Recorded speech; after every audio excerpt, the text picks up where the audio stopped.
ಹಿಮಾಲಯ ಕ್ರೀಟಿನಿ ಬ್ರಹ್ಮ ರಾಜಶ್ರೀ ರತ್ನಾಢ್ಯಾಂ ವಂದೇ ಭಾರತ ಮಾತೆ. ಭಾರತ ಮಾತೆಯ ಚರಣ ಕಮಲಗಳಿಗೆ ನನ್ನ ಪ್ರಣಾಮಗಳನ್ನು ಸಲ್ಲಿಸುತ್ತಾ, ಕ್ಷೇತ್ರದ ಅಧಿದೇವತೆ ಕಮಂಡಲ ಶ್ರೀ ಗಣಪತಿ ದೇವರನ್ನು ಸ್ಮರಿಸುತ್ತಾ, ವೇದಿಕೆಯ ಮೇಲೆ ಉಪಸ್ಥಿತರಿರುವಂತಹ ಎಲ್ಲ ಹಿರಿಯರೇ, ವೇದಿಕೆಯ ಮುಂಭಾಗದಲ್ಲಿ ಉಪಸ್ಥಿತರಿರುವಂತಹ ಎಲ್ಲ ಹಿರಿಯ ಕಿರಿಯ ಸನಾತನ ಹಿಂದೂ ಬಂಧುಗಳೇ, ರಾಷ್ಟ್ರೀಯ ಸ್ವಯಂ ಸೇವಕ ಸಂಘ ತನ್ನ 100ನೇ ವರ್ಷದ ಹೊಸ್ತಿಲಲ್ಲಿ ಇರಬೇಕಾದ್ರೆ ಹಲವಾರು ಕಾರ್ಯಕ್ರಮಗಳನ್ನು ಹಮ್ಮಿಕೊಂಡಿದೆ. ಅದರ ಅಂಗವಾಗಿ ಎಲ್ಲ ಮಂಡಲಗಳಲ್ಲಿ ಹಿಂದೂ ಸಾಮ್ರಾಜ್ಯೋತ್ಸವವನ್ನು ಮಾಡಲೇಬೇಕು ಎನ್ನುವಂತಹ ಒಂದು ಸಂಕಲ್ಪದೊಂದಿಗೆ ಈ ದಿನ ಅಂದರೆ 18ನೇ ತಾರೀಕು ಪ್ರಾರಂಭ ಮಾಡ್ತಾ ಇದೆ. ಇಂದು ನಾವೇನು ಇಲ್ಲಿ ಎಲ್ಲ ಹಿಂದೂ ಬಂಧುಗಳು ಸೇರಿದ್ದೇವೆ. ನಾವಿಲ್ಲಿ ಕೂತು ಏನು ಮಾಡಬೇಕು, ನಾವಿಲ್ಲಿ ಕೂತು ಯಾಕೆ ಹಿಂದೂ ಸಾಮ್ರಾಜ್ಯೋತ್ಸವವನ್ನು ಮಾಡಬೇಕು, ಯಾಕೆ ಸಂಘ ಈ ಕಾರ್ಯವನ್ನು ಮಾಡ್ತಾ ಇದೆ ಅನ್ನುವಂಥ ವಿಷಯವನ್ನ ನಾವೆಲ್ಲರೂ ಮನದಟ್ಟು ಮಾಡಿಕೊಳ್ಬೇಕು. ಹಿಂದುತ್ವ ಎಂದರೇನು ಅಂತ ನಾವೆಲ್ಲರೂ ಹಿಂದುತ್ವ ಅನ್ನೋ ಪದ ಕೇಳಿದಾಗ ಹಲವಾರು ಎಡಪಂಥೀಯ ಚಿಂತಕರು, ಹಲವಾರು ಮಾನವತಾವಾದಿಗಳು, ಕಮ್ಯುನಿಸ್ಟರು ಹೇಳಿದಂತಹ ಒಂದು ರೀತಿಯ ನಕಾರಾತ್ಮಕವಾದ ಚಿಂತನೆಗಳನ್ನು ನಾವು ಕೇಳಿರ್ತೇವೆ. ಆದರೆ ನಾವು ಮೊದಲು ತಿಳ್ಕೊಬೇಕಾಗಿರುವಂಥದ್ದು ಹಿಂದುತ್ವದ ಸರಿಯಾದ ಒಂದು ವಿಚಾರಗಳನ್ನು, ಸರಿಯಾದ ಒಂದು ಡೆಫಿನೇಷನ್ ಅನ್ನ ನಾವು ತಿಳ್ಕೊಳ್ಬೇಕಾಗುತ್ತೆ. ಹಿಂದುತ್ವ ಎನ್ನುವಂಥದ್ದು ಭಾರತೀಯರ ವಿಶ್ವದೃಷ್ಟಿ, ಅದೊಂದು ಜೀವನ ಪದ್ಧತಿ. ಹಿಂದೂ ಎನ್ನುವಂಥದ್ದು ಕೇವಲ ಒಂದು ರಿಲಿಜಿಯನ್ ಅಲ್ಲ, ಮತ ಅಲ್ಲ. ಹಿಂದೂ ಎನ್ನುವಂಥದ್ದು ಧರ್ಮ. ಧರ್ಮ ಎಂದರೆ ನಮ್ಮ ಜೀವನ ಪದ್ಧತಿ. ಇದು ನಮ್ಮ ಭಾರತದ ಅಸ್ಮಿತೆ. ಯಾವತ್ತೂ ಕೂಡ ನಾವು ಭಾರತ ಅಂತ ಬಂದ್ರೆ ಮೊದಲು ನಮಗೆ ಬರಬೇಕಾದಂತಹ ಪದ ಹಿಂದುತ್ವ. ಹೇಗೆ ನಾವು ಮಂಗಳೂರು ಅಂದ್ರೆ ಯಕ್ಷಗಾನ ಅಂತೀವಿ, ಮೈಸೂರು ಅಂದ್ರೆ ಅರಮನೆ ಅಂತೀವಿ, ಕೇರಳ ಅಂದ್ರೆ ಕಥಕ್ಕಲಿ ಅಂತೀವಿ, ಹಾಗೆ ಭಾರತ ಅಂದ್ರೆ ಮೊದಲು ನೆನಪಾಗಬೇಕಾಗಿರುವಂಥದ್ದು ಹಿಂದುತ್ವ. ಇದೊಂದು ರೀತಿಯ ಹಿಂದುತ್ವದ ಫ್ಯಾಕ್ಟರಿ ಅಂತ ಹೇಳ್ಬೋದು. ಈ ಹಿಂದುತ್ವ ಎನ್ನುವ ಪದ ಹಲವಾರು ಜನರು ತಿರುಚಿ ಹೇಳಿದ್ದಾರೆ. ಹಿಂದುತ್ವ ಎನ್ನುವ ಪದ ಇತ್ತೀಚೆಗೆ ಹುಟ್ಟುಕೊಂಡಿದ್ದು, ಸಂಘ ಬಂದ ಕೂಡಲೇ ಬಂದಂತಹ ಪದ ಹಿಂದುತ್ವ ಅಂತ. ಆದರೆ ಹಿಂದುತ್ವ ಎನ್ನುವ ಪದಕ್ಕೆ, ಹಿಂದೂ ಎನ್ನುವ ಪದಕ್ಕೆ ಸಾವಿರಾರು ವರ್ಷಗಳ ಇತಿಹಾಸ ಇದೆ. ಋಗ್ವೇದದಿಂದ ಶುರುವಾಗಿ ಹಿಂದುತ್ವದ ಹಲವಾರು ವ್ಯಾಖ್ಯಾನಗಳನ್ನು ನಾವೀಗ ನೋಡಿರ್ಬೋದು. ಬೃಹಸ್ಪತ ಪುರಾಣದಲ್ಲಿ ಹಿಂದೂ ಎನ್ನುವ ಪದ ಈ ರೀತಿಯಾಗಿ ಉಲ್ಲೇಖವಾಗಿದೆ. ಹಿಮಾಲಯಂ ಸಮಾರಾಭ್ಯಾಂ ಯಾವತ್ ಹಿಂದೂ ಸರೋವರಂ ತದೇವ ನಿರ್ಮಿತಂ ದೇಶಂ ಹಿಂದೂಸ್ಥಾನಂ ಪ್ರಚಕ್ಷತೆ ಅಂತ. ಹಿಮಾಲಯದಿಂದ ಹಿಂದೂ ಮಹಾಸಾಗರದವರೆಗೆ ಇರುವಂತಹ ಯಾವ ಭೂಭಾಗ ಇದೆ ಅಲ್ಲಿ ಇರುವಂತವರೆಲ್ಲರೂ ಹಿಂದೂಗಳು, ಅದನ್ನ ಹಿಂದೂಸ್ಥಾನ ಅಂತ ಹೇಳ್ತಾರೆ ಅಂತ. ಇದು ಕೇವಲ ಸಂಘದ ಪರಿಮಿತಿಯಲ್ಲಿಲ್ಲ. ಹಿಂದೂಸ್ಥಾನ ಎನ್ನುವಂತಹ ಪದ ಹಲವಾರು ಕಡೆಗಳಲ್ಲಿ ರಾಜಕೀಯ ಕ್ಷೇತ್ರದಲ್ಲಾಗಿರ್ಬೋದು, ಅಥವಾ ಭಾರತದ ಹಲವಾರು ಉನ್ನತ ಆಡಳಿತದ ಒಳಪಟ್ಟಿರುವಂತಹ ಇನ್ಸ್ಟಿಟ್ಯೂಷನ್ಸ್ಗಳಲ್ಲಾಗಿರಬಹುದು. ಈ HAL ಅಂತ ಕೇಳಿರ್ಬೋದು, ಹಿಂದೂಸ್ತಾನ್ ಏರೋನಾಟಿಕ್ಸ್ ಲಿಮಿಟೆಡ್ ಅಂತ, ಅಥವಾ ಇದೇ ರೀತಿ ಹಿಂದೂಸ್ತಾನ್ ಆಂಟಿಬಯೋಟಿಕ್ಸ್ ಅಂತ ಇರ್ಬೋದು. ಎಲ್ಲಿಂದ ಬಂತು ಈ ಹಿಂದೂಸ್ತಾನ್ ಅನ್ನುವಂತಹ ಪದ? ಇದು ಇತ್ತೀಚಿನದ್ದಲ್ಲ, ಹಲವಾರು ಸಾವಿರ ವರ್ಷಗಳಿಂದ ಚಾಲ್ತಿಯಿಂದ ಬಂದಂತಹ ಪದವೇ ಈ ಹಿಂದುತ್ವ ಅಂತ. ಹಿಂದೂ ಎನ್ನುವಂಥದ್ದು ಒಂದು ಜೀವನ ಪದ್ಧತಿ ಅಂತ ಆಗಲೇ ಹೇಳಿದೆ. ಒಂದು ಮಾತಿದೆ, ಧಾರಣಾ ಧರ್ಮ ಮಿಥ್ಯಾಹು ಧರ್ಮೋ ಧಾರಯತಿ ಪ್ರಜ ಅಂತ. ನಾನು ಆಗಲೇ ಹೇಳಿದೆ, ಹಿಂದೂ ಎನ್ನುವಂಥದ್ದು ಒಂದು ಮತ ಅಲ್ಲ. ಈಗ ಇಸ್ಲಾಂ ಅನ್ನುವಂಥದ್ದು ಒಂದು ಮತ ಅಂತ ಹೇಳ್ತೇವೆ, ಕ್ರಿಶ್ಚಿಯನ್ ಎನ್ನುವಂಥದ್ದು ಒಂದು ಮತ ಅಂತ ಹೇಳ್ತೇವೆ. ಆದರೆ ಸನಾತನ ಹಿಂದೂ ಧರ್ಮ ಎನ್ನುವಂಥದ್ದು ನಮ್ಮ ಜೀವನ ಪದ್ಧತಿ. ಧರ್ಮವು ಧರಿಸುತ್ತದೆ, ಆಚರಿಸುತ್ತದೆ. ಹಿಂದೂ ಧರ್ಮ ಎನ್ನುವಂಥದ್ದು ಮಾನವನನ್ನು ಮನುಷ್ಯತ್ವದಿಂದ ಮಾಧವತ್ವದ ಕಡೆಗೆ ಕೊಂಡೋಗುವಂತಹ ಒಂದು ವಿಚಾರಧಾರೆ. ಹಾಗೆ ನಾವು ಈ ಹಿಂದೂ ಈ ಧರ್ಮದ ವ್ಯಾಖ್ಯಾನಗಳನ್ನು ನಾವು ಹಲವಾರು ಕಡೆಯಲ್ಲಿ ನೋಡಿರ್ಬೋದು. ರಾಜ್ಯಸಭೆಯ ಗೋಡೆಯ ಮೇಲಿದೆ ಸತ್ಯಂ ವದ ಧರ್ಮಂ ಚರ ಅಂತ. ಹಾಗೆ ಲೋಕಸಭೆಯ ಸ್ಪೀಕರ್ನ ಕುರ್ಚಿಯ ಹಿಂದೆ ಧರ್ಮಚಕ್ರ ಪ್ರವರ್ತನಾಯ ಅಂತ. ನ್ಯಾಯಾಲಯದಲ್ಲಿ ಯಥೋ ಧರ್ಮ ತಥೋ ಜಯ ಅಂತ. ಹಾಗೆ ಭಗವದ್ಗೀತೆಯ ಉಕ್ತಿ ನಿಮ್ಗೆಲ್ಲರಿಗೂ ಗೊತ್ತೇ ಇದೆ, ಧರ್ಮ ಸಂಸ್ಥಾಪನಾರ್ಥಾಯ ಸಂಭವಾಮಿ ಯುಗೆ ಯುಗೆ ಅಂತ. ಈ ಧರ್ಮ ಎನ್ನುವಂಥದ್ದು ನಮಗೆ ಬೇರೆ ಯಾವುದೋ ಒಂದು ಮತದಿಂದ ಬಂದದ್ದಲ್ಲ. ಈ ಧರ್ಮ ಎನ್ನುವಂತಹ ಪದ ನಮ್ಮ ಭಾರತ ದೇಶದ ಒಂದು ಅಸ್ಮಿತೆ. ಭಾರತ ದೇಶದಲ್ಲಿ ಸಾವಿರಾರು ವರ್ಷಗಳಿಂದ ಚಾಲ್ತಿಯಲ್ಲಿರುವಂತಹ ಒಂದು ಪದ. ಇದು ಯಾವುದೋ ತಿರುಚಿದ ಅಥವಾ ಹೊಸ ಪದ ಅಲ್ಲ. ನಾನು ಯಾಕೆ ಈ ವಿಷಯವನ್ನ ಮತ್ತೆ ಮತ್ತೆ ಹೇಳ್ತಿದ್ದೇನೆ ಅಂದ್ರೆ, ಈಗ ಹಿಂದೂ ಸಾಮ್ರಾಜ್ಯೋತ್ಸವ ಎಲ್ಲ ಕಡೆ ಶುರುವಾಗಿದೆ. ನಿಮಗೆ ಹಲವಾರು ಜನ ಮಾತನಾಡಿದಂತಹ ಮಾತುಗಳು ಟಿವಿಯಲ್ಲಿ ಬರ್ಬೋದು. ಆಗ ಪ್ಯಾನೆಲ್ ನಲ್ಲಿ ಯಾರೋ ಒಬ್ಬ ಬೇರೆ ಸಿದ್ಧಾಂತವನ್ನ ಮಾತನಾಡುವವರು ಈ ಇದೇ ಪದವನ್ನ ತಿರುಚಿ ಮತ್ತೆ ಹೇಳ್ಬೋದು. ಆದ್ರಿಂದ ನಾನು ಮತ್ತೆ ಮತ್ತೆ ನಿಮಗೆ ಮನದಟ್ಟಾಗಲಿಕ್ಕೋಸ್ಕರ ಮತ್ತೆ ಹಿಂದೂ ಧರ್ಮ, ಹಿಂದೂ ಪದ ಎಲ್ಲಿಂದ ಬಂತು, ಯಾಕೆ ಬಂತು ಅಂತ ಹೇಳಲಿಕ್ಕೆ ಬಯಸ್ತೇನೆ. ಇನ್ನು ಹಿಂದೂ ಸಂಸ್ಕೃತಿ ಈಗಾಗಲೇ ಗೌತಮಿ ಮಾತಾಜಿ ಅವರು ಹೇಳಿದ್ರು ಹಿಂದೂ ಸಂಸ್ಕೃತಿ ಅಂದ್ರೆ ಏನು ಅಂತ. ನಾನು ಯಾಕೆ ಗೌತಮಿ ಮಾತಾಜಿ ಅಂತ ಹೇಳಿದ್ರೆ, ಇದು ನನ್ನ ಸಂಸ್ಕೃತಿಯ ಒಂದು ಭಾಗ. ಯಾಕಂದ್ರೆ 14 ವರ್ಷದ ಹಿಂದೆ ಅವರು ನನಗೆ ಪಾಠ ಮಾಡಿದ್ರು. ನನ್ನ ಶಾಲೆಯಲ್ಲಿ ಅವರನ್ನ ನಾನು ಆಗ ಮಾತಾಜಿ ಅಂತ ಹೇಳ್ತಾ ಇದ್ದೆ. ಈಗಲೂ ನಾವು ಎಲ್ಲಿ ಕಂಡ್ರು ನಮಗೆ ಮಾತಾಜಿ ಎನ್ನುವಂತ ಒಂದು ಹೇಳಿ ವಾಡಿಕೆ ಆಗಿದೆ. ಹಾಗೂ ಬೇರೆ ಪದ ಉಪಯೋಗಿಸ್ಲಿಕ್ಕೆ ಬರಲ್ಲ. ಯಾಕಂದ್ರೆ ನಾನು ಕಲಿತ ಶಾಲೆಯಲ್ಲಿ ನನಗೆ ನೀಡಿದ ಒಂದು ಸಂಸ್ಕಾರ ಏನಿದೆ ಅದು ಇದುವರೆಗೂ ಬರುತ್ತೆ. ಇನ್ನು 10 ವರ್ಷ ಅವರು ನನ್ನ ಎದುರುಗಡೆ ಬಂದ್ರು. ಅವರು ಅಂತಲ್ಲ, ನನಗೆ ಯಾರ್ಯಾರು ಆ ಶಾಲೆಯಲ್ಲಿ ಪಾಠ ಮಾಡಿದ್ರೋ ಅವರಿಗೆ ನಾನು ಮಾತಾಜಿ ಗುರೂಜಿ ಅಂತಾನೆ ಸಂಬೋಧಿಸ್ತೇನೆ. ಇದು ನಮ್ಮ ಭಾರತದ ಹಾಗೂ ಹಿಂದೂ ಸಂಸ್ಕೃತಿಯ ಶ್ರೇಷ್ಠತೆ. ಯಾಕೆ ಇದು ಶ್ರೇಷ್ಠತೆ? ಇದು ನಮ್ಮ ಭಾರತ ದೇಶದಲ್ಲಿ ಮೊದಲಿಂದಲೂ ಬಂದಂತಹ ಒಂದು ವಿಚಾರ. ನಾವು ನಮ್ಮ ತಾಯಿಗೆ ಮಾತ್ರ ತಾಯಿ ಅಂತ ಹೇಳೋದಿಲ್ಲ. ನಾವು ನಮ್ಮ ಭಾರತ ದೇಶವನ್ನ, ಭಾರತ ಮಾತೆಯನ್ನು ನಾವು ತಾಯಿ ಅಂತ ಪೂಜಿಸ್ತೇವೆ. ನಮ್ಮ ಭಾರತವನ್ನು ನಾವು ಯಾವ ರೀತಿ ತಾಯಿ ಅಂತ ಗೌರವಿಸ್ತೇವೆ, ಅದೇ ರೀತಿ ನನ್ನ ಟೀಚರ್ಸ್ಗೆ ನಾನು ಮಾತೆಯ ರೂಪದಲ್ಲಿ ನಾವು ಗೌರವಿಸ್ತೇವೆ. ಇದು ನಮ್ಮ ಸಂಘದ ಸಂಸ್ಕೃತಿಯಿಂದ ನಾವು ಕಲಿತಂತಹ ಒಂದು ಪಾಠ.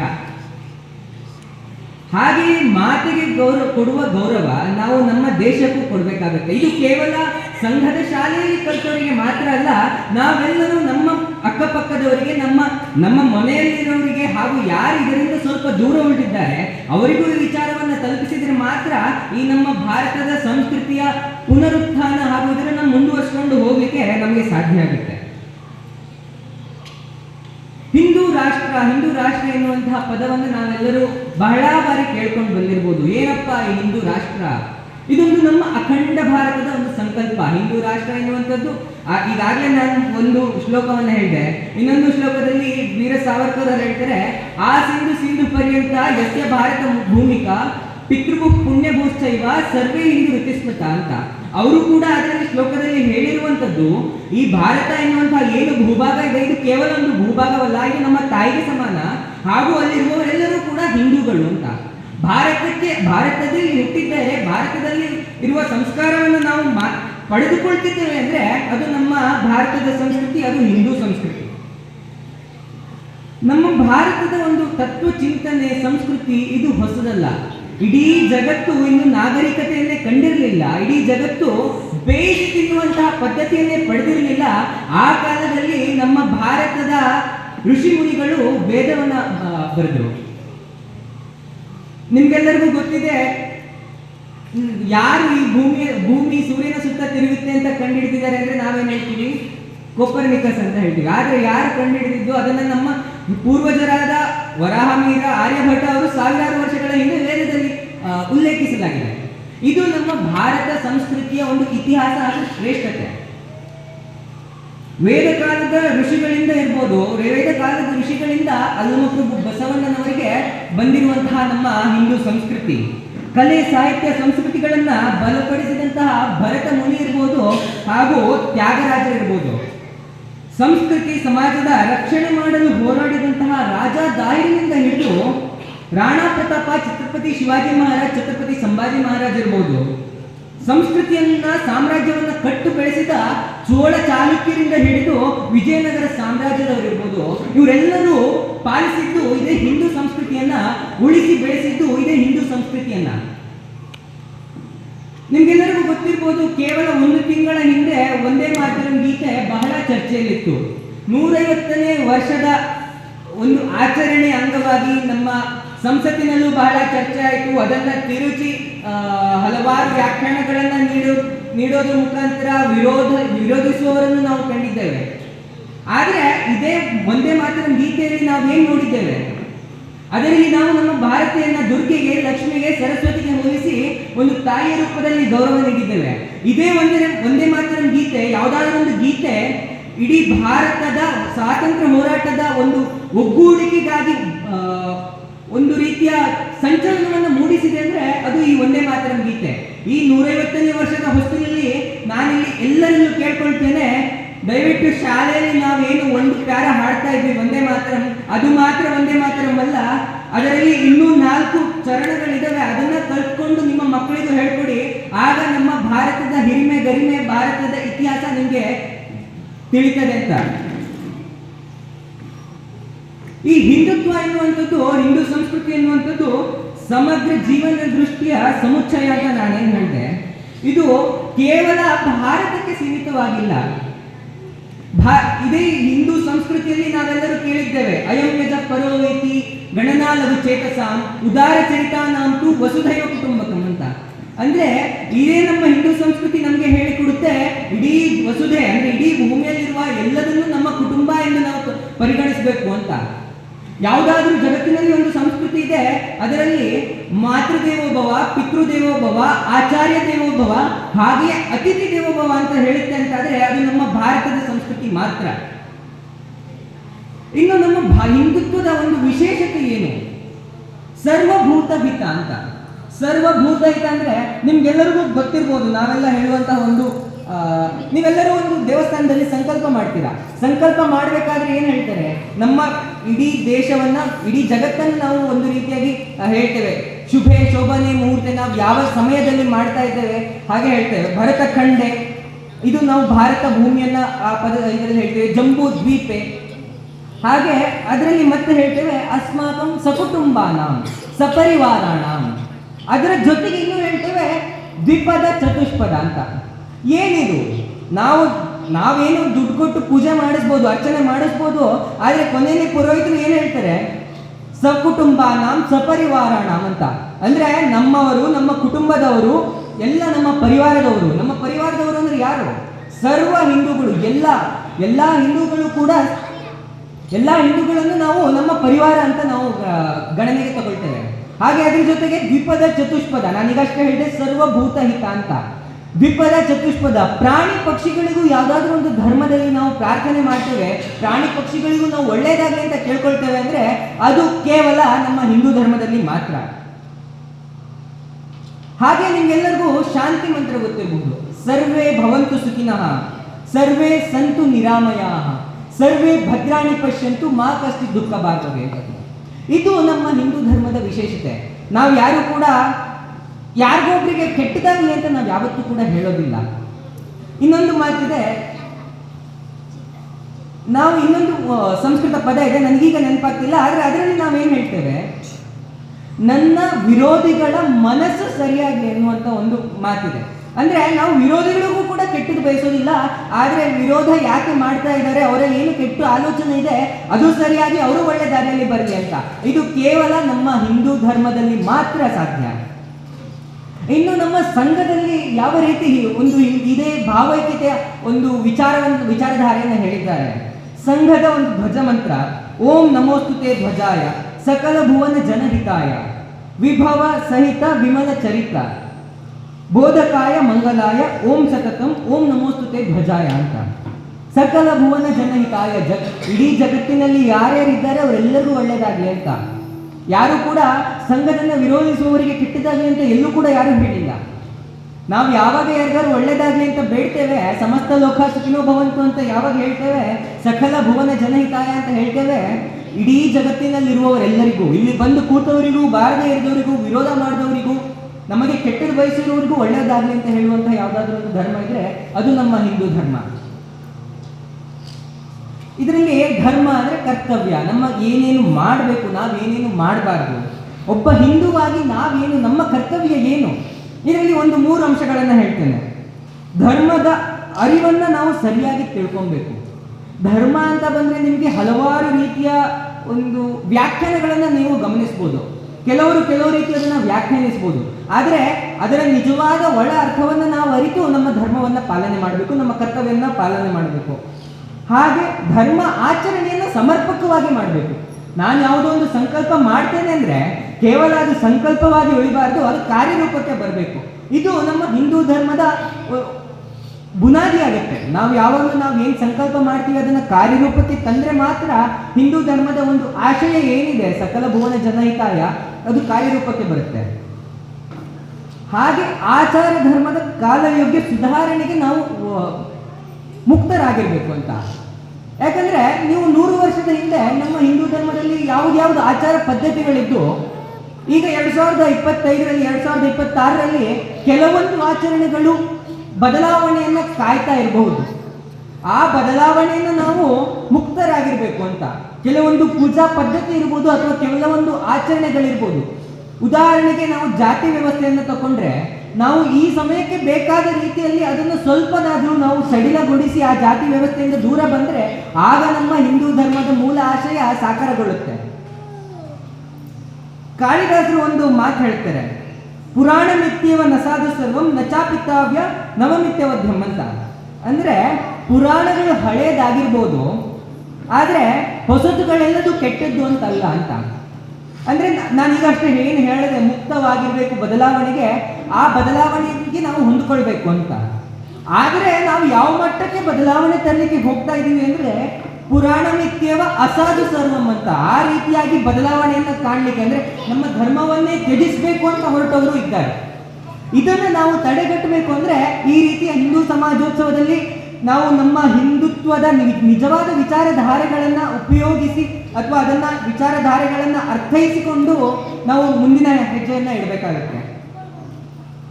ನಿಮ್ಗೆಲ್ಲರಿಗೂ ಗೊತ್ತಿರ್ಬೋದು, ನಮ್ಮ ಭಾರತದ ಈಗಿನ ಶಿಕ್ಷಣ ಪದ್ಧತಿ ಯಾವ ರೀತಿಯಲ್ಲಿದೆ, ಯಾರಿಂದ ರೂಪುಗೊಂಡಿದೆ ಅಂತ. ಮೆಕಾಲೆ ಶಿಕ್ಷಣ ಪದ್ಧತಿ ಅಂತ ಕರೀತೇವೆ. ಮೆಕಾಲೆ ಭಾರತಕ್ಕೆ ಬಂದಾಗ ಇಡೀ ಭಾರತವನ್ನು ಸುತ್ತಿ ವಾಪಸ್ ಬ್ರಿಟಿಷ್ ಪಾರ್ಲಿಮೆಂಟ್ಗೆ ಹೋಗಿ ಹೇಳ್ತಾರೆ, ಇಡೀ ಭಾರತದಲ್ಲಿ ಸುತ್ತಿ ಬಂದೆ, ಎಲ್ಲೂ ಕೂಡ ಒಂದೇ ಒಂದು ಭಿಕ್ಷುಕರು ಕಾಣಲಿಲ್ಲ ಅಂತ. ಇಡೀ ಭಾರತವನ್ನು ಸುತ್ತಿ ಬಂದೆ, ಇವರ ಗುರುಕುಲ ಪದ್ಧತಿಯನ್ನು, ಇವರ ಶಿಕ್ಷಣ ಪದ್ಧತಿಯನ್ನು ನಾವು ಬದಲಾವಣೆ ಮಾಡಲಿಲ್ಲ ಅಂದ್ರೆ ಭಾರತವನ್ನ ನಾವು ಆಕ್ರಮಣ ಮಾಡುವಂಥದ್ದು ಬಹಳ ಕಷ್ಟ ಆಗುತ್ತೆ ಅಂತ. ಆದರೆ ಅದೇ ಮೆಕಾಲೆ ತನ್ನ ಶಿಕ್ಷಣ ಪದ್ಧತಿಯನ್ನ ಭಾರತದಲ್ಲಿ ಹೂಡಿದ ನಂತರ ಕೆಲವೇ ವರ್ಷದಲ್ಲಿ ಇನ್ನೊಮ್ಮೆ ಮತ್ತೊಂದು ಸ್ಟೇಟ್ಮೆಂಟ್ ಅನ್ನು ಕೊಡ್ತಾರೆ. ಇನ್ನು ಕೆಲವೇ ವರ್ಷದಲ್ಲಿ ಭಾರತೀಯರು ಕೇವಲ ಬಣ್ಣದಲ್ಲಿ ಮಾತ್ರ ಭಾರತೀಯರಾಗಿರ್ತಾರೆ, ಆದರೆ ತಮ್ಮ ಹಿರಿಮೆಯನ್ನು ಅವರು ತಾವೇ ತಿರಸ್ಕರಿಸಿ ತಮ್ಮ ಪಾಶ್ಚಾತ್ಯ ಮಾನಸಿಕತೆಯನ್ನು ಅವರು ಬೆಳೆಸ್ಕೊಳ್ತಾರೆ ಅಂತ. ನೋಡಿ ಮೆಕಾಲೆಯ ಧೈರ್ಯ ಎಷ್ಟಿರ್ಬೋದು ಅಂತ. ಯಾಕಂದ್ರೆ ಅವರಿಗೆ ಗೊತ್ತಿತ್ತು ಅವರ ಸಿದ್ಧಾಂತ ಏನು, ಅವ್ರು ಯಾವ ರೀತಿ ಇದನ್ನ ಭಾರತೀಯರ ಮೇಲೆ ಹೇರ್ತಾರೆ, ಯಾವ ರೀತಿ ಭಾರತದವರು ಬದಲಾಗ್ತಾರೆ ಅಂತ. ನಮ್ಮ ಭಾರತದ ಒಂದು ಆ ಬ್ರಿಟಿಷರ ಕಾಲದಲ್ಲಿ ನಮ್ಮ ಹಿಂದುತ್ವದ ವಿಚಾರಗಳು, ನಮ್ಮ ಹಿಂದೂ ಸಂಸ್ಕಾರಗಳು ಯಾವ ರೀತಿ ಸಡಿಲವಾಯಿತು ಅಂದ್ರೆ ಒಂದು ಕೆಲವೇ ತಿಂಗಳುಗಳಲ್ಲಿ, ಕೆಲವೇ ವರ್ಷಗಳಲ್ಲಿ ಅವರು ನಮ್ಮ ಭಾರತದ ಸಂಸ್ಕೃತಿ ನಶಿಸಿ ಹೋಗಿ ಈ ಪಾಶ್ಚಾತ್ಯ ಸಂಸ್ಕೃತಿ ಬರುತ್ತೆ ಎನ್ನುವಂತ ಒಂದು ದಿಟ್ಟತನದ ಹೇಳಿಕೆಯನ್ನು ಅವನು ನೀಡುತ್ತಾನೆ. ಅದರ ಮುಂದಿನ ಭಾಗವಾಗಿ ನಾವೀಗ ಏನು ಕಾಣ್ತಾ ಇದ್ದೇವೆ, ಈಗಿನ ಪೀಳಿಗೆ ಅಥವಾ ಈಗಿನ ಒಂದು ಜನರೇಷನ್ ಅವರು ನಮ್ಮ ಅಸ್ಮಿತೆಯನ್ನು ಪ್ರಶ್ನೆ ಮಾಡುವಂತಹ ಹಂತಕ್ಕೆ ಬಂದಿದ್ದಾರೆ. ಹಿಂದೂ ಧರ್ಮದ ಸಂಸ್ಕಾರಗಳನ್ನ, ಆಚರಣೆಗಳನ್ನ ಪ್ರಶ್ನಿಸಿದರೆ ನಾನು ಏನೋ ಒಂದು ದೊಡ್ಡ ವ್ಯಕ್ತಿ ಅಂತ ಅನಿಸಿಕೊಳ್ಳುವಂತಹ ಒಂದು ಮಟ್ಟಕ್ಕೆ ಈಗ ನಾವು ಬಂದಿರುವಂತಹ ಜನರನ್ನ ನಾವು ನೋಡ್ಬೋದು. ಹಿಂದೂ ಎಂಬ ವ್ಯಾಖ್ಯಾನ ಹೊಲಸು ಎಂದು ಮಾತನಾಡಿದ ವ್ಯಕ್ತಿಯನ್ನು ನಾವು ಕಂಡಿದ್ದೇವೆ. ಹಾಗೆಯೇ ಇನ್ನೊಬ್ಬ ಹಿಂದೂ ಧರ್ಮವನ್ನ ನಾಶ ಮಾಡ್ತೇನೆ ಅಂತ ಹೇಳಿದವರನ್ನು ನಾವು ಕಂಡಿದ್ದೇವೆ. ಹಾಗೆ ಅವರನ್ನ ಅನುಸರಿಸುವವರು ಬಹಳ ಜನ ಇದ್ದಾರೆ. ಆದ್ದರಿಂದ ನಾವು ಇಂಥ ಪ್ರಶ್ನೆಗಳು ಯಾವಾಗ ಹೇಳುತ್ತೆ, ನಮ್ಮ ಆಚರಣೆಗಳನ್ನು ಯಾವಾಗ ಪ್ರಶ್ನಿಸ್ತಾರೆ, ಇದನ್ನು ನಾವು ಧನಾತ್ಮಕವಾಗಿ ಸ್ವೀಕರಿಸಿ ಅದಕ್ಕೆ ಸರಿಯಾದ ಉತ್ತರ ನೀಡಬಲ್ಲವರಂತಾಗಬೇಕು. ಆದ್ದರಿಂದ ನಾನೇನವಾಗ 3 ಅಂಶವನ್ನು ಹೇಳಿದೆ, ನಾವೆಲ್ಲರೂ ಧರ್ಮದ ಅರಿವನ್ನು ಸರಿಯಾಗಿ ಮೂಡಿಸ್ಕೊಳ್ಬೇಕು. ನಾವು ನಮ್ಮ ಪ್ರತಿದಿನದ ಕೆಲಸದಲ್ಲಿ ನಾವು ಹೇಗೆ ಧರ್ಮಿಷ್ಠರಾಗಬೇಕು, ನಾವು ಹೇಗೆ ಧರ್ಮವನ್ನು ಪಾಲಿಸಬೇಕು, ನಮ್ಮ ಧರ್ಮ ಏನು ಅನ್ನುವಂಥದ್ದನ್ನು ನಾವು ತಿಳ್ಕೊಳ್ಬೇಕು. ಕೇವಲ ಇಲ್ಲಿರುವಂತಹ 10 ವಯಸ್ಕರು ತಿಳ್ಕೊಂಡ್ರೆ ಸಾಕಾಗೋದಿಲ್ಲ. ಯಾಕಂದ್ರೆ ಭಾರತದ ಹಿಂದೂ ಸಂಸ್ಕೃತಿಯ ಉಳಿಬೇಕಂದ್ರೆ ಅದು ಮುಂದಿನ ಪೀಳಿಗೆಯವರ ಮೇಲೆ ಅವಲಂಬಿತವಾಗಿದೆ. ಯಾವಾಗ ಮುಂದಿನ ಪೀಳಿಗೆಯವರು ಹಿಂದೂ ಧರ್ಮದ ಅರಿವನ್ನು ಈಗ ಮೂಡಿಸ್ಕೊಳ್ತಾರೋ ಆಗ ಮಾತ್ರ ನಮ್ಮ ಹಿಂದೂ ಧರ್ಮದ ಉಳಿವು ಹಾಗೂ ಅದರ ಒಂದು ಬೆಳವಣಿಗೆಗೆ ಸಾಧ್ಯ. ಈ ಕಾರ್ಯವನ್ನ 1925ರಲ್ಲಿ ಡಾಕ್ಟರ್ ಜಿ ಅವರು ಸಂಘವನ್ನ ಸ್ಥಾಪನೆ ಮಾಡುವ ಮೂಲಕ ಮಾಡಿದರು. ಹಾಗಂತ ಡಾಕ್ಟರ್ ಜಿ ಅವರು ಕೇವಲ ಈ ಹಿಂದುತ್ವವನ್ನ ಮಾತ್ರ ನೋಡಿದವರ? ಖಂಡಿತ ಅಲ್ಲ. ಡಾಕ್ಟರ್ ಜಿ ಅವರು, ಡಾಕ್ಟರ್ ಕೇಶವ ಬಲರಾಮ್ ಹೆಡ್ಗೇವಾರ್ ಅವರು ಮೊದಲು ಕಾಂಗ್ರೆಸ್ನಲ್ಲಿದ್ದರು. ಹಾಗೂ ಅವರು ಹಲವಾರು ವೇದಿಕೆಗಳನ್ನು ಹತ್ತಿಳಿದು ಅಲ್ಲಿನ ಸಾಧಕ ಬಾಧಕಗಳನ್ನು ನೋಡಿ ನಂತರ ನಮ್ಮ ಭಾರತದ ಸಂಸ್ಕೃತಿಯ, ಭಾರತ ದೇಶದ ಬೆಳವಣಿಗೆಗೆ, ಉಳಿವಿಗೆ ಏನು ಬೇಕಾಗಿದೆ ಅದನ್ನು ತಿಳ್ಕೊಂಡು ಅವರು ಸ್ಥಾಪನೆ ಮಾಡಿದ್ದೆ ಈ ರಾಷ್ಟ್ರೀಯ ಸ್ವಯಂ ಸೇವಕ ಸಂಘ. ರಾಷ್ಟ್ರೀಯ ಸ್ವಯಂ ಸೇವಕ ಸಂಘ 100 ವರ್ಷ ಹೆಜ್ಜೆಗಳನ್ನು ಇಟ್ಟುಕೊಂಡು ಇನ್ನೂ ಗಟ್ಟಿಯಾಗಿ ನಿಂತಿದೆ ಅಂದ್ರೆ ಇನ್ನೂ ಜನರು ಇದನ್ನು ಒಪ್ಪುತ್ತಿದ್ದಾರೆ ಹಾಗೂ ಇದನ್ನು ಬೆಳೆಸಬೇಕು ಅಂತ ಕಾಯ್ತಾ ಇದ್ದಾರೆ ಅಂದ್ರೆ ಅದು ನಮ್ಮ ರಾಷ್ಟ್ರೀಯ ಸ್ವಯಂ ಸೇವಕ ಸಂಘದಲ್ಲಿರುವಂತಹ ಒಂದು ಸಂಸ್ಕಾರ ಹಾಗೂ ಅಲ್ಲಿರುವಂತಹ ನೈಜ ಇತಿಹಾಸವನ್ನ ಹೇಳಿಕೊಡುವಂತಹ ರೀತಿ, ಒಗ್ಗಟ್ಟಿಸುವ ಎಲ್ಲರನ್ನೂ ಒಟ್ಟು ಹಾಕುವಂತಹ ಒಂದು ಆ ತಂತ್ರ ಏನಿರ್ಬೋದು, ಆ ವಿಚಾರಧಾರೆಗಳೇನಿರ್ಬೋದು, ಅದು ಅಷ್ಟು ಬಲಿಷ್ಠವಾಗಿದೆ ಅಂತ. ಆದ್ರಿಂದ ನಾವೇನ್ ಮಾಡಬೇಕು? ರಾಷ್ಟ್ರೀಯ ಸ್ವಯಂ ಸೇವಕ ಸಂಘ ಅದರ ಕೆಲಸ ಮಾಡ್ಕೊಂಡಿರುತ್ತೆ. ಯಾರೋ ಒಂದಷ್ಟು ಜನ ಸ್ವಯಂ ಸೇವಕರು ದಿನ ಶಾಖೆಗೆ ಹೋಗ್ತಾರೆ, ಅವ್ರೇನೋ ಕೆಲಸ ಮಾಡ್ಕೊಂಡಿರ್ತಾರೆ, ನನಗದಕ್ಕೆಲ್ಲ ಟೈಮ್ ಇಲ್ಲಪ್ಪ ಅಂತ ಹೇಳೋರು ಇದ್ದಾರೆ. ಆದರೆ ನಾವು ಪ್ರತಿಯೊಬ್ಬ ಹಿಂದೂವಾಗಿ ಏನ್ ಮಾಡಬೇಕು? ಹಿಂದುತ್ವವನ್ನ ಬೆಳೆಸುವಂತಹ ಯಾವುದೇ ವಿಚಾರ ಇರಲಿ, ಅದರಲ್ಲಿ ನಾವು ನಮ್ಮ ಪಾತ್ರವನ್ನು ನೀಡಬೇಕು. ಅದರಲ್ಲಿ ನಾವು ಎಷ್ಟಾಗುತ್ತೋ ಅಷ್ಟು ದುಡಿದು ನಮ್ಮ ಸಂಸ್ಕೃತಿಯನ್ನ, ನಮ್ಮ ಸಂಸ್ಕಾರವನ್ನು ಬೆಳೆಸುವಂತಹ ಈ ಹಿಂದೂ ಧರ್ಮವನ್ನು ನಾವು ಪ್ರತಿಪಾದಿಸಬೇಕು. ಇನ್ನು ಈ ರಾಷ್ಟ್ರೀಯ ಸ್ವಯಂ ಸೇವಕ ಸಂಘ 100 ವರ್ಷದ ಸಾಧನೆಗಳು ಏನು ಅಂತ ಪ್ರಶ್ನೆ ಮಾಡುವವರಿದ್ದಾರೆ. ಅವರ 100 ವರ್ಷದ ಸಾಧನೆ ಏನು ಅಂತ ಪ್ರಶ್ನೆ ಮಾಡುವವರಿಗೆ ಈ 100ನೇ ವರ್ಷದಲ್ಲಿಯೂ ಕೂಡ ರಾಷ್ಟ್ರೀಯ ಸ್ವಯಂ ಸೇವಕ ಸಂಘವನ್ನ ಸಪೋರ್ಟ್ ಮಾಡಿ ಮಾತಾಡುವವರು ಕೇವಲ ನಮ್ಮ ರಾಷ್ಟ್ರದಲ್ಲಿಲ್ಲ, ಬೇರೆ ದೇಶದವರು ಕೂಡ ಇದನ್ನ ನೋಡ್ಲಿಕ್ಕೆ ಇದನ್ನ ಹೊಗಳ್ತಾರೆ. ಅಂದ್ರೆ ಅಲ್ಲಿದೆ ನಮ್ಮ ಸಾಧನೆ. ಯಾಕಂದ್ರೆ ಆಗಲೇ ಹೇಳಿದೆ, ಹಿಂದೂ ಧರ್ಮ ಅನ್ನುವಂಥದ್ದು ಕೇವಲ ಒಂದು ಭಾರತೀಯ ಭೂಭಾಗಕ್ಕೆ ಸೀಮಿತವಾಗಿಲ್ಲ. ಇದನ್ನ ಅನುಸರಿಸುವವರು ಹಲವಾರು ದೇಶಗಳಲ್ಲಿದ್ದಾರೆ. ಜಪಾನ್ನಲ್ಲಿ ಕೂಡ ನಮ್ಮ ರಾಷ್ಟ್ರೀಯ ಸ್ವಯಂ ಸೇವಕ ಸಂಘದ ಶಾಖೆ ಆಗಿದೆ. ಬರೀ ಜಪಾನ್ ಅಲ್ಲ, ಹಲವಾರು ದೇಶಗಳಲ್ಲಿ ಶಾಖೆ ಆಗ್ತಾ ಇದೆ. ಅಂದ್ರೆ ನಮ್ಮ ಭಾರತ ದೇಶದಲ್ಲಿಯೇ ಹಲವಾರು ಪಾಶ್ಚಾತ್ಯ ಸಂಸ್ಕೃತಿಗೆ ಹೋಗ್ತಾ ಇರಬೇಕಾದ್ರೆ ಬೇರೆ ದೇಶದವರು ನಮ್ಮ ಸಂಸ್ಕೃತಿಯನ್ನ ಒಂದು ಉಳಿಸಿ ಬೆಳೆಸುವ ಅಥವಾ ನಮ್ಮ ಸಂಸ್ಕೃತಿಯನ್ನ ಪಾಲಿಸುವಂತವರು ಇದ್ದಾರೆ ಅಂದ್ರೆ ಅದು ಇದರ ವಿಶೇಷತೆ ಹಾಗೂ ಅದು ಇದರ ಸಾಧನೆ. ಹಾಗೆ ರಾಷ್ಟ್ರೀಯ ಸ್ವಯಂ ಸೇವಕ ಸಂಘದ ಗುರಿ ಏನು? ಇದು ಯಾರಿಗೂ ಇಬ್ಬರು ವ್ಯಕ್ತಿಗಳ ಸ್ವಂತ ಗುರಿ ಅಲ್ಲ. ಇದು ತಾಯಿ ಭಾರತಿಯನ್ನ ಪರಮ ವೈಭವಕ್ಕೆ ಏರಿಸುವಂತಹ ಒಂದು ಶ್ರೇಷ್ಠ ಗುರಿ. ಇದರಲ್ಲಿ ನಾವೆಲ್ಲರೂ ಭಾಗಿಯಾದರೆ ಅದು ನಮ್ಮ ರಾಷ್ಟ್ರೀಯತೆಗೆ ನಾವು ಕೊಡುವಂತಹ ಒಂದು ದೇಣಿಗೆ. ಯಾಕಂದ್ರೆ ನಾವು ಭಾರತದಲ್ಲಿ ಹುಟ್ಟಿದ ಮೇಲೆ ಭಾರತಕ್ಕಾಗಿ ನಾವು ದುಡಿಲೇಬೇಕು. ಈಗಾಗಲೇ ಗೌತಮಿ ಮಾತಾಜಿ ಅವರು ಮಾತಾಡ್ಬೇಕಾದ್ರೆ ಹೇಳಿದ್ರು, ಈಗಿನ ಹುಡುಗರೆಲ್ಲರೂ ಪಾಶ್ಚಾತ್ಯ ಸಂಸ್ಕೃತಿಗೆ ಹೋಗಿದ್ದಾರೆ, ಅಷ್ಟೇ ಅಲ್ಲದೆ ವಿದೇಶಗಳನ್ನು ಪ್ರೀತಿಸುವಂತಹ ಒಂದು ಹುಚ್ಚು ಇದ್ದಿದೆ ಅಂತ. ಇದನ್ನ ನಾವು ಹೇಗೆ ಸರಿಪಡಿಸಬೇಕು? ಅದು ನಮ್ಮ ಹಿಂದುತ್ವದಲ್ಲಿದೆ.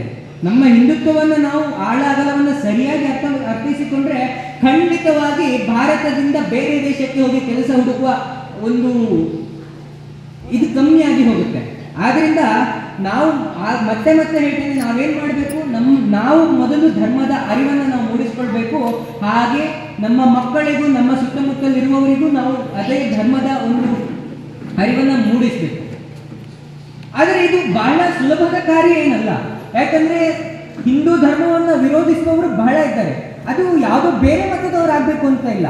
ಹಿಂದೂಗಳನ್ನೇ ವಿರೋಧಿಸುವವರು, ಹಿಂದೂಗಳಾಗಿ ನಾನೊಬ್ಬ ಹಿಂದೂ ಅಂತ ಹೇಳಿಕೊಟ್ರೆ ಸೆಕ್ಯುಲರ್ ಅನ್ನುವಂತಹ ಪದವನ್ನ ಹೊರತೆಗೆದು ಹಿಂದುತ್ವ ಎನ್ನುವಂಥದ್ದು ಒಂದು ಕೀಳರಿಮೆ ಬರುವಂತಹ ಮಾತುಗಳನ್ನು ಆಡೋರಿದ್ದಾರೆ.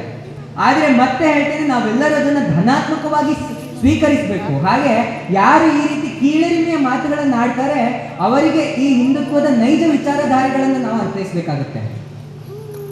ಹಾಗೆ ಬರೀ ಬೇರೆಯವರಿಂದ ನಾವು ಹಿಂದೂ ಧರ್ಮದ ಬೆಳವಣಿಗೆ ಕುಂಠಿತ ಆಗ್ತಾ ಇಲ್ಲ, ಯಾರೋ ವಿರೋಧಿಗಳಿಂದಲ್ಲ. ನಾವು ಇಲ್ಲಿ ಹಿಂದುತ್ವ ಅಂತ ಬಂದರೂ ಕೂಡ ಮುಂದಿನ ವರ್ಷ ಎಲೆಕ್ಷನ್ ಬಂತು ಅಂತ ಆದರೆ ನಾವೆಲ್ಲರೂ ಏನು ಹೋಗ್ತೇವೆ? ನಾನೊಬ್ಬ ಬ್ರಾಹ್ಮಣ, ನಾನೊಬ್ಬ ಗೌಡ, ನಾನೊಬ್ಬ ಶೆಟ್ಟಿ, ನಾನೊಬ್ಬ ಪೂಜಾರಿ ಅಂತ ಹೇಳುವಂತ ಒಂದೆರಡಲ್ಲ ಹಲವಾರು ಜಾತಿಗಳು ಹೊರಬರುತ್ತೆ. ಇನ್ನು ನಾನು ಮರಾಠಿ, ನಾನು ಕನ್ನಡ, ನಾನು ತುಳು, ಇನ್ಯಾವುದೋ ಭಾಷೆ ಅಂತ ಹೇಳ್ಕೊಂಡು ಇಡೀ ನಮ್ಮ ಭಾರತದ ಸಂಸ್ಕೃತಿಯನ್ನ ಒಂದು ರೀತಿಯ ಒಡೆಯುವ ಶಕ್ತಿಗಳು ತನ್ನಿಂದ ತಾನೇ ಎಲೆಕ್ಷನ್ ಬಂದ ತಕ್ಷಣ ಬರುತ್ತೆ. ಆದರೆ ಇದೆಲ್ಲ ವಿಚಾರಗಳನ್ನು ನಾವು ಮನದಟ್ಟು ಮಾಡಿಕೊಂಡು ಒಬ್ಬ ಹಿಂದೂವಾಗಿ ಈ ಜಾತಿ ವ್ಯವಸ್ಥೆಯನ್ನು ನಾವು ಬಿಟ್ಟು ಇಡೀ ಹಿಂದುತ್ವದ ಒಂದು ಏಳ್ಗೆಗಾಗಿ ದುಡಿತೇವೆ ಅನ್ನುವಂತಹ ಒಂದು ಸಂಕಲ್ಪ ಮಾಡಿದರೆ ಮಾತ್ರ ಈ ಹಿಂದುತ್ವದ ರಕ್ಷಣೆ ಮಾಡಲು ಸಾಧ್ಯ. ಯಾಕಂದ್ರೆ ನಮ್ಮ ಹಿಂದೂಗಳಿಗೆ ಯಾವುದಾದ್ರೂ ಒಂದು ವಿಚಾರ ಹಿಂದುತ್ವದ ಬೆಳವಣಿಗೆ ಕುಂಠಿತ ಆಗ್ತಾ ಇದೆ ಅಂದ್ರೆ ಅದು ನಮ್ಮಲ್ಲಿ ಇರದೇ ಇರುವಂತಹ ಒಗ್ಗಟ್ಟು. ಯಾಕಂದ್ರೆ ಇಲ್ಲಿ ಹಲವಾರು ಜನ ಮನೆ ಸಂಪರ್ಕ ಮಾಡಿ ಹತ್ತಾರು ದಿನಗಳ ಒಂದು ಪ್ರಯತ್ನದಿಂದ ಈ ಹಿಂದೂ ಸಮಾಜೋತ್ಸವವನ್ನು ಮಾಡಿದ್ದಾರೆ. ಆದರೆ ಎಷ್ಟು ಜನ ಇಲ್ಲಿ ಬಂದು ಕೂತಿದ್ದಾರೆ ಅದು ಕೂಡ ಬಹಳ ಒಂದು ಚರ್ಚೆಯ ವಿಷಯ ಆಗಬೇಕು. ಯಾಕಂದ್ರೆ ಪ್ರತಿಯೊಂದು ಮನೆಗೆ ಹೋಗಿ ಎಲ್ಲರೂ ಬನ್ನಿ ಅಂತ ಕೇಳ್ಕೊಂಡ ತಕ್ಷಣ ನಾವು ಹಿಂದೂಗಳಾಗಿ ನಮ್ಮ ಹಿಂದುತ್ವಕ್ಕಾಗಿ ಏನೋ ಒಂದು ಕೆಲಸ ಮಾಡ್ತಾ ಇದ್ದಾರೆ ಅಂದ್ರೆ ನಾವೆಲ್ಲಿ ಬಂದು ಕೂರ್ಬೇಕು, ಇವ್ರು ಏನೋ ಒಂದು ಮಾಡ್ತಾ ಇದ್ದಾರೆ, ನಾನು ನೇರವಾಗಿ ಅದರ ಕೆಲಸ ಮಾಡದಿದ್ರು ಕೂಡ ಪರೋಕ್ಷವಾಗಿ ಇವರಿಗೆ ಒಂದು ರೀತಿಯ ಸಹಾಯವನ್ನು ನಾನು ಮಾಡ್ತೇನೆ, ಅವರಿಗೆ ಬೆಂಬಲವನ್ನು ಕೊಡ್ತೇನೆ ಎನ್ನುವ ರೀತಿಯಲ್ಲಿ ನಮ್ಮ ಹಿಂದುತ್ವ ಬೆಳಿಬೇಕು, ನಮ್ಮ ಹಿಂದೂ ಸಮುದಾಯ ಬೆಳಿಬೇಕು. ಸಮುದಾಯ ಅಂದರೆ ಇಡೀ ಭಾರತ ದೇಶ, ಭಾರತದಲ್ಲಿರುವವರೆಲ್ಲರೂ ಹಿಂದೂ. ಈಗ ನಾವು ಬೇರೆ ಬೇರೆ ಸಮುದಾಯ ಅಂತ ಹೇಳ್ಬೋದು, ಆದರೆ ಸಂಘದಲ್ಲಿ ಸಮುದಾಯ ಅಂದರೆ ಅದು ಕೇವಲ ಭಾರತದ ಎಲ್ಲ ಭಾರತ ಮಾತೆಯ ಪುತ್ರ ಪುತ್ರಿಯರು ಅಂತ ಹೇಳಿ ನಾವು ಹೇಳ್ತೇವೆ. ಇನ್ನು ನಮ್ಮ ಒಗ್ಗಟ್ಟಿನ ಒಂದು ಪ್ರಶ್ನೆ ಬಂದಾಗ ನಾವು ಯಾವ ರೀತಿ ಉತ್ತರ ಕೊಡಬೇಕು ಅಂತ, ನಿಮಗೆ ಒಂದು ಚಿತ್ರಾನ್ನದ ಕತೆ ಗೊತ್ತಿರ್ಬೋದು. ಒಂದು ಹಾಸ್ಟೆಲಲ್ಲಿ 100 ಜನ ಇದ್ರು. ಅಲ್ಲಿ ಪ್ರತಿದಿನ ಹಿಂದೆ ರಾತ್ರಿ ಉಳಿದಂತಹ ಚಿತ್ರಾನ್ನವನ್ನು ಬೆಳಗ್ಗೆ ತಿಂಡಿಯಾಗಿ ಮಾಡಿ ಕೊಡ್ತಾ ಇದ್ರು. ಅಲ್ಲಿದ್ದ ಮಕ್ಕಳೆಲ್ಲ ಒಂಥರ ರೋಸಿ ಹೋಗಿ ವಾರ್ಡನ್ ಹತ್ರ ಹೋದ್ರು, ನಮಗೆ ಚಿತ್ರಾನ್ನ ಬಿಟ್ಟು ಬೇರೆ ಏನಾದರೂ ತಿಂಡಿ ಕೊಡಬೇಕು ಅಂತ. ಆಯಿತು, ವಾರ್ಡನ್ಗೂ ತಡ್ಕೊಳಕ್ಕಾಗದೆ ಆಯಿತು ನಿಮಗೆ ಏನೇನು ಬೇಕು ಒಬ್ಬೊಬ್ರು ಒಂದೊಂದು ಚೀಟಿಲಿ ಬರ್ಕೊಡಿ ಅಂತ. ಆದರೆ ಅಲ್ಲಿದ್ದ ಹುಡುಗರಿಗೆ ಗೊತ್ತಿಲ್ಲ, ಅಲ್ಲೊಂದು 18 ಜನ ಚಿತ್ರಾನ್ನವನ್ನೇ ಇಷ್ಟಪಡೋರಿದ್ರು. ಆದರೆ ಆ 82 ಜನ ಉಳಿದವ್ರು ಏನಿದ್ರು, ಒಬ್ಬೊಬ್ಬ ಚಪಾತಿ ಅಂತ ಬರೆದ್ರು, ಇನ್ನೊಬ್ರು ಪೂರಿ ಅಂತ ಬರೆದ್ರು, ದೋಸೆ ಅಂತ ಬರೆದ್ರು, ಉಪ್ಪಿಟ್ಟು ಅಂತ ಬರೆದ್ರು, ನಾನಾ ತರಹೇವಾರಿ ತಿಂಡಿಗಳನ್ನು ಅವರಿಗೆ ಬೇಕಾಗಿದ್ದನ್ನ ಬರೆದು ಕೊಟ್ಟರು ಚೀಟಿಯಲ್ಲಿ. ಕೊನೆಗೆ ವಾರ್ಡನ್ ಎಲ್ಲ ಚೀಟಿಗಳನ್ನು ತಗೊಂಡು ನೋಡಿ ಒಂದು ಲೆಕ್ಕಾಚಾರ ಹಾಕಿ ಮಾರನೇ ದಿವಸ ಮತ್ತೆ ಚಿತ್ರಾನ್ನ ಮಾಡಿದ್ರು. ಯಾಕಪ್ಪ ಅಂತಂದ್ರೆ ಆ ಚಿತ್ರಾನ್ನ ಬೇಕು ಅಂತ ಹೇಳಿದ ಒಂದು 18 ಜನ ಏನಿದ್ರಲ್ಲ ಅವರೆಲ್ಲರೂ ಮಾತಾಡ್ಕೊಂಡು ಚಿತ್ರಾನ್ನವೇ ಬೇಕು ಅಂತ ಹೇಳಿ ಬರ್ಕೊಟ್ರು. ಆ ಒಗ್ಗಟ್ಟು ಏನು, ಆ ಒಡೆದು ಹೋಗಿರುವಂತಹ ಒಂದು ಒಗ್ಗಟ್ಟು ಏನಿದೆ ಆ 82 ಜನರಲ್ಲಿ, ಅದು ನಮ್ಮ ಹಿಂದೂ ಧರ್ಮ. ಇದೇ ರೀತಿ ಈ ಚಿತ್ರಾನ್ನ 18% ಏನಿದೆ ಅದು ನಮ್ಮ ಹಿಂದೂ ಜನರನ್ನ ಚಿಂದಿ ಚಿತ್ರಾನ್ನ ಮಾಡ್ತಾ ಇದೆ ಅಂತ ಹೇಳ್ಬೋದು. ಆದ್ರಿಂದ ಈ ಚಿತ್ರಾನ್ನದ ರೀತಿ ನಮ್ಮ ಒಂದು ಹಿಂದೂ ಸಾಮ್ರಾಜ್ಯವನ್ನು ಚಿಂದಿ ಚಿತ್ರಾನ್ನ ಮಾಡೋಕ್ಕಿಂತ ಮೊದಲು ನಾವು ಒಗ್ಗಟ್ಟಾಗಿ ಮುಂದೊಂದು ರೀತಿ ನಮಗೆ ಚಿತ್ರಾನ್ನ ಬಿಟ್ಟು ಬೇರೆ ಏನಾದ್ರು ಬೇಕು ಅಂದ ತಕ್ಷಣ ನಾವೆಲ್ಲರೂ ಒಗ್ಗಟ್ಟಾಗಿ ಪ್ರಶ್ನೆ ಮಾಡಿದರೆ ಮಾತ್ರ ನಾವೇನು ನಮ್ಮ ಹಿಂದೂ ಸಾಮ್ರಾಜ್ಯೋತ್ಸವದ ಒಂದು ಆಶಯ ಏನಿದೆ ಅದು ಖಂಡಿತವಾಗಿ ಸಫಲ ಆಗುತ್ತೆ. ಆದರೆ ನಮಗೆ ಬೇಕಾಗಿರುವಂಥದ್ದು ಒಂದೇ, ಒಗ್ಗಟ್ಟು.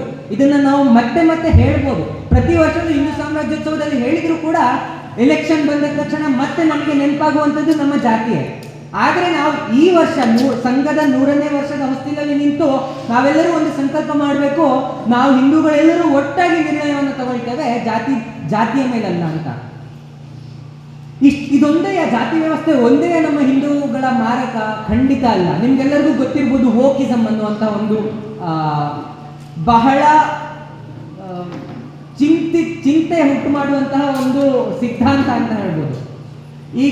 ಈಗಷ್ಟೇ ಕೌಟುಂಬಿಕ ವಿಚಾರಗಳನ್ನು ಮಾತಾಡ್ಬೇಕಾದ್ರೆ ಹೇಳಿದ್ರು ಲಿವಿಂಗ್ ಟುಗೆದರ್ ಅನ್ನುವಂಥದ್ದು.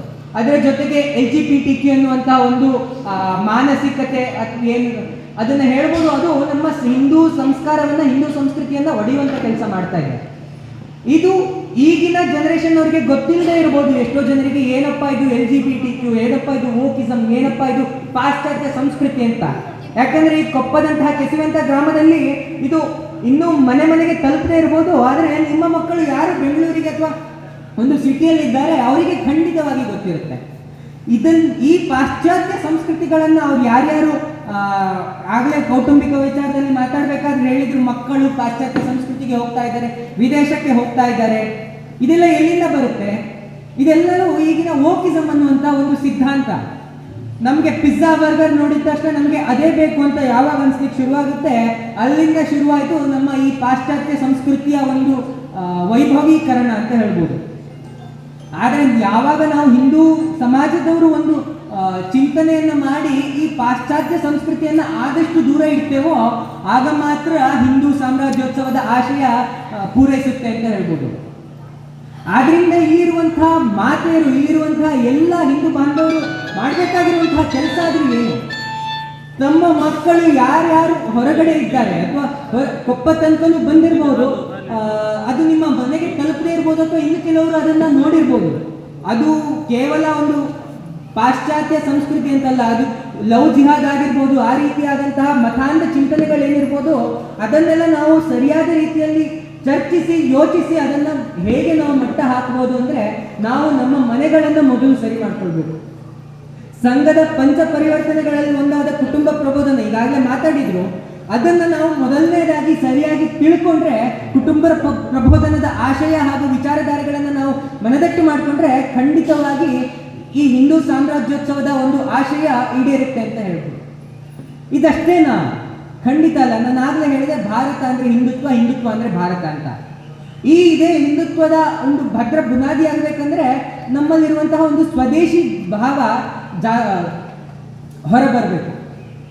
ಹೇಗಪ್ಪ ಸ್ವದೇಶಿ ಭಾವ? ನಾನೇನು ಮಾಡಲಿ ಈ ಸ್ವದೇಶಿ ಭಾವಕ್ಕೆ ಅಂತಂದರೆ, ನೀವು ಏನೇ ಖರೀದಿಸ್ತಾ ಇದ್ರೂ ಅದು ಆದಷ್ಟು ಸ್ವದೇಶದಾಗಿರಲಿ, ನಮ್ಮ ಭಾರತದ ವಸ್ತುಗಳನ್ನು ಬಳಸೋಣ ಅಂತ. ಉದಾಹರಣೆ ನೋಡೋದಾದ್ರೆ, ನಾವೆಲ್ಲರೂ ಜೀನ್ಸನ್ನು ಧರಿಸ್ತೇವೆ. ಈ ಜೀನ್ಸನ್ನು ಯಾಕೆ ಮ್ಯಾನುಫ್ಯಾಕ್ಚರ್ ಮಾಡ್ತಿದ್ರು? ಲೆನಿನ್ ಅಂತ ಏನು ಹೇಳ್ತೀವಿ, ಅದು ಪಾಶ್ಚಾತ್ಯ ದೇಶದಲ್ಲಿ ಬಹಳ ಚಳಿ ಇತ್ತು ಅಂತ. ಆ ಚಳಿಯನ್ನು ತಡೆಯಲಿಕ್ಕೋಸ್ಕರ ಒಂದು ದಪ್ಪ ಬಟ್ಟೆಯ ಒಂದು ಪ್ಯಾಂಟ್ಗಳನ್ನು ಶರ್ಟ್ಗಳನ್ನು ಧರಿಸ್ತಾ ಇದ್ರು. ಅದು ಇನ್ನೂ ಹೇಳ್ಬೇಕಂದ್ರೆ ಅದು ಕಾರ್ಮಿಕರು ಉಪಯೋಗಿಸ್ತಿದ್ದಂತಹ ಬಟ್ಟೆ. ಆದರೆ ಈಗೇನಾಗಿದೆ, ಭಾರತದಲ್ಲಿ ಹೆಚ್ಚಿನದಾಗಿ ನಾವು ನೋಡುವಂತಹ ಬಟ್ಟೆ ಅದೊಂದು ಜೀನ್ಸ್ ಬಟ್ಟೆ ಆಗಿರುತ್ತೆ.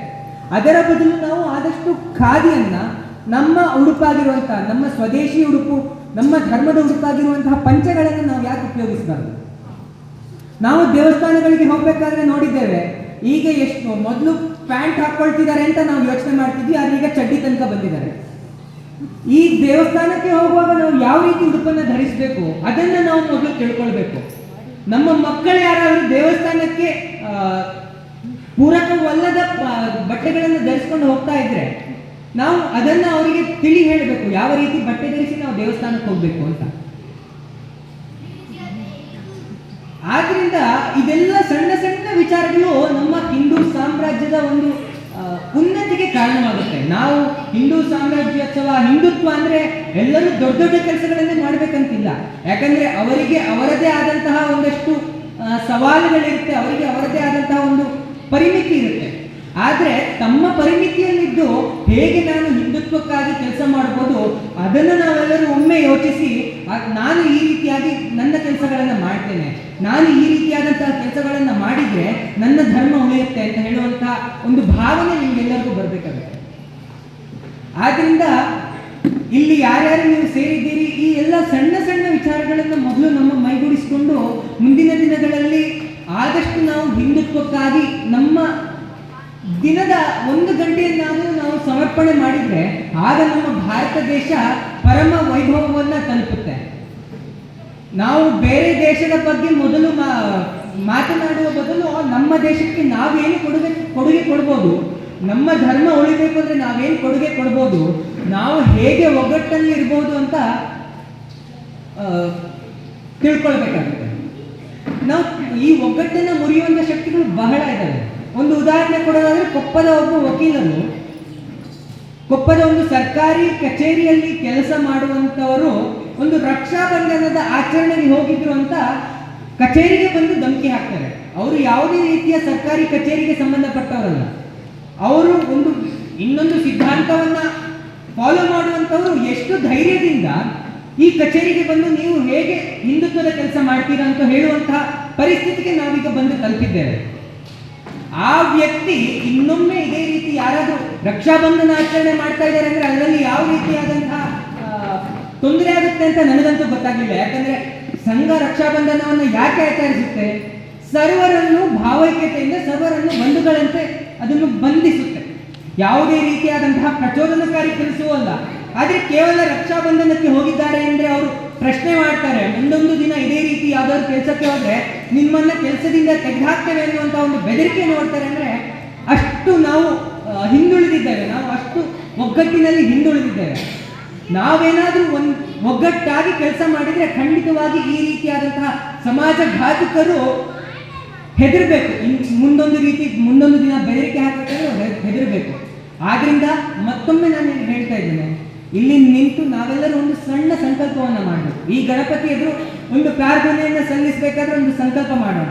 ನಾವೆಲ್ಲರೂ ಹಿಂದೂ ಧರ್ಮದ ಉಳಿವಿಗಾಗಿ ಬೆಳೆಸೋದಕ್ಕಾಗಿ ಒಂದು ರೀತಿಯ ಸಂಕಲ್ಪ ಮಾಡಿ ಮುಂದೊಂದು ದಿನ ನನ್ನ ಕೈಲಾದಷ್ಟು ಕೊಡುಗೆಯನ್ನು ಕೊಡ್ತೇನೆ ಎನ್ನುವಂತಹ ಒಂದು ಸಂಕಲ್ಪದೊಂದಿಗೆ ಹಾಗೆ ಮುಂದೆ ಬರುವ ನಾವು ಇಲ್ಲಿ ಕಡಿಮೆ ಜನ ಸೇರಿದ್ದೇವೆ, ಆದರೆ ಮುಂದೆ ಕೊಪ್ಪದಲ್ಲಿ ಆಗುವಂತಹ ಹಿಂದೂ ಸಾಮ್ರಾಜ್ಯೋತ್ಸವಕ್ಕೆ ನಾವು ಇಲ್ಲಿರುವ ಪ್ರತಿಯೊಬ್ಬರು ಇಬ್ಬರನ್ನು ಕರ್ಕೊಂಡು ಹೋಗ್ತೀವಿ ಅನ್ನುವಂಥ ಒಂದು ಸಂಕಲ್ಪ ಮಾಡಿ ಕೊಪ್ಪದಲ್ಲಿ ನಡೆಯುವಂತಹ ಹಿಂದೂ ಸಾಮ್ರಾಜ್ಯೋತ್ಸವವನ್ನು ಇನ್ನೂ ಹೆಚ್ಚಾಗಿ ಮಾಡಿ ಸಮಾಜ ಘಾತುಕ ಶಕ್ತಿಗಳಿಗೆ ನಾವು ಒಂದು ಕೆಚ್ಚೆದೆಯ ಉತ್ತರವನ್ನು ನೀಡಬೇಕಾಗುತ್ತೆ. ಹೆಚ್ಚು ಜನ ಅಲ್ಲಿ ಸೇರಿ ಒಂದು ಒಗ್ಗಟ್ಟಿನಿಂದ ಒಂದು ಉತ್ತರವನ್ನು ನೀಡಿದರೆ ಅದು ನಾವು ಹಿಂದೂ ಸಮಾಜೋತ್ಸವಕ್ಕೆ ನೀಡುವಂತಹ ಒಂದು ಕೊಡುಗೆ. ಆದ್ರಿಂದ ಇಲ್ಲಿ ಇಷ್ಟೊತ್ತು ನಾನು ಏನೇನು ಹೇಳಿದೆ, ಇಲ್ಲಿ ನನಗಿಂತ ತುಂಬಾ ಹಿರಿಯರಿದ್ದೀರಿ. ನಾನೇನಾದ್ರೂ ತಪ್ಪು ಮಾತಾಡಿದ್ರೆ ಅದನ್ನ ಖಂಡಿತವಾಗಿ ತಿದ್ದಿ, ಹಾಗೆ ನಾನು ಹೇಳಿದ ವಿಚಾರಗಳಲ್ಲಿ ತಪ್ಪಿದ್ರೆ ಅದನ್ನ ಹೇಳಿ, ಹಾಗೆ ನಾನು ಹೇಳಿರುವಂತಹ ಸರಿಯಾದ ವಿಚಾರಗಳನ್ನ ದಯವಿಟ್ಟು ಸಣ್ಣವನಾಗಿಯೂ ಕೂಡ ನೀವು ಅದನ್ನ ಮನಸ್ಸಿನಲ್ಲಿ ತಗೊಂಡು ನಾನು ಯಾವ ರೀತಿ ಕೆಲಸ ಮಾಡ್ಬೋದು ಅನ್ನುವಂಥ ಒಂದು ಮನದಟ್ಟು ಮಾಡಿಕೊಂಡು ಕೆಲಸವನ್ನ ಮಾಡಬೇಕು ಅಂತ ಹೇಳ್ತಾ ಅವಕಾಶಕ್ಕಾಗಿ ವಂದಿಸುತ್ತಾ ಧನ್ಯವಾದಗಳು. ಬೋಲೋ ಭಾರತ್ ಮಾತಾ ಕಿ ಇನ್ನು ಜೋರಾಗಿ ಬರಬೇಕು. ಬೋಲೋ ಭಾರತ್ ಮಾತಾ ಕಿ, ಬೋಲೋ ಭಾರತ್ ಮಾತಾ ಕಿ.